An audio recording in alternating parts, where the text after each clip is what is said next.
ஒரு வெப்சைட்டா இருக்கட்டும் இல்ல ஒரு சிஸ்டமா இருக்கட்டும் அவங்க வந்து அக்சஸ் பண்ண முடியும் without facing the traffic challenges. ஓகேங்களா?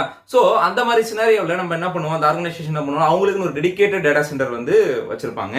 அந்த டெடிகேட்டட் டேட்டா சென்டர்ல வந்து பாத்தீங்கன்னா ஃபார் கூலிங், பவர் இருக்கட்டும், இல்லைன்னா வந்து அவங்களுடைய நெட்வொர்க்கிங் இன்ஃப்ராஸ்ட்ரக்சர் இருக்கட்டும், அப்படி இல்லைன்னா வந்து கம்ப்யூட்டிங் ரிசோர்ஸா இருக்கட்டும், அதுக்கப்புறம் வந்து பாத்தீங்கன்னா so what ever it is, என்னென்னலாம் இருக்கோ அந்த டேட்டா சென்டருக்கு என்னென்னலாம் தேவையோ, என்னென்ன சர்வர்ஸ்லாம் தேவையோ எல்லாமே வந்து அவங்களே வந்து பில்ட் பண்ணுவாங்க.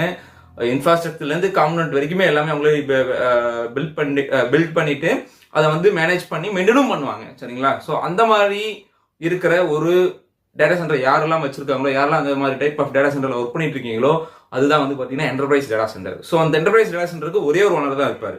இப்ப அசோக் ராஜ் அப்படின்றவர் ஒருத்தர் டேட்டா சென்டர் வந்து மெயின்டைன் பண்ணிட்டு இருக்காருன்னா அவர் தான் இஸ் த ஓனர். அவங்களுடைய ரிசோர்ஸ், அவங்களுடைய டோட்டல் அவங்க மேன் பவர் எத்தனை பேர் வச்சிருக்காங்களோ அவங்களுடைய டேட்டாமே அதுல வந்து ஸ்டோரா இருக்கும். சரிங்களா?